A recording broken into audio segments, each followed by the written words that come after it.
up, YouTube? It's your boy Mark from Speedfulfill with a new video about dropshipping. You shouldn't brand your store in 2023. And I'm going to tell you guys why. Well, dropshipping or branding is a common debate in the e-commerce world. Now, if you're not decided on which one to take, well, I guess this video is for you. So remember to like and subscribe to this YouTube channel.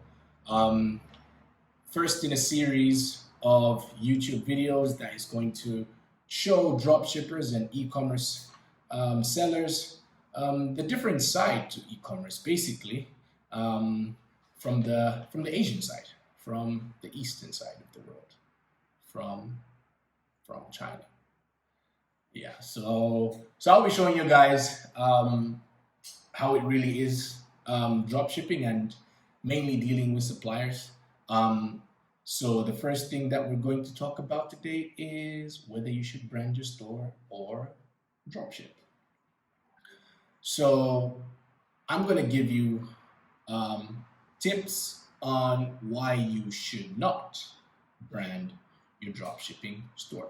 Now, first reason is branding is expensive.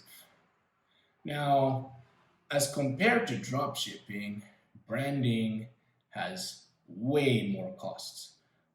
For example, you need to prepare an inventory for your cost of goods. There's cost of customization, and you might find yourself having to print a logo, because you also need to understand that with suppliers, you cannot just order one piece and have a logo. It means, everyone in the whole world would actually request this service from a Chinese supplier and say, hey, I have my Jordans. Can you put my own sign on it? So at the end of the day, these only bring your costs much higher in the beginning. And when you want to brand, you should be sure that, you have the funds. So make sure you guys have the funds for it, all right? Branding is quite expensive. So tip number 2. Make sure to have the right winner before branding. Now, I've seen many Shopify store owners try to use their gut feeling and find this viral product on TikTok, and with that gut feeling, hire influencers, web designers, make a huge ad budget without really knowing whether it's a winner or not. So the truth is, try to test, and test again. So testing makes sure that you know that this product is actually a winner, and you could actually do this through drop shipping, which means you could test different products on your drop shipping store. Once you know and this product gains traction and is a winner, you can move on now to buy stocks, store in a warehouse, and give it a brand experience. Now, tip number 3 on why you shouldn't brand your store. Make sure to check with your supplier before branding. 90% of drop shippers source their products from China. Now, simple reasons: China has hundreds of thousands of factories, cheaper labor, and is able to efficiently ship out products to global markets. So make sure your supplier has enough stock. Otherwise, you find that you have pending orders, doing really well with your store, trying to get to a brand, and then your supplier is not ready because they don't have the volumes of stock in their warehouse for various reasons.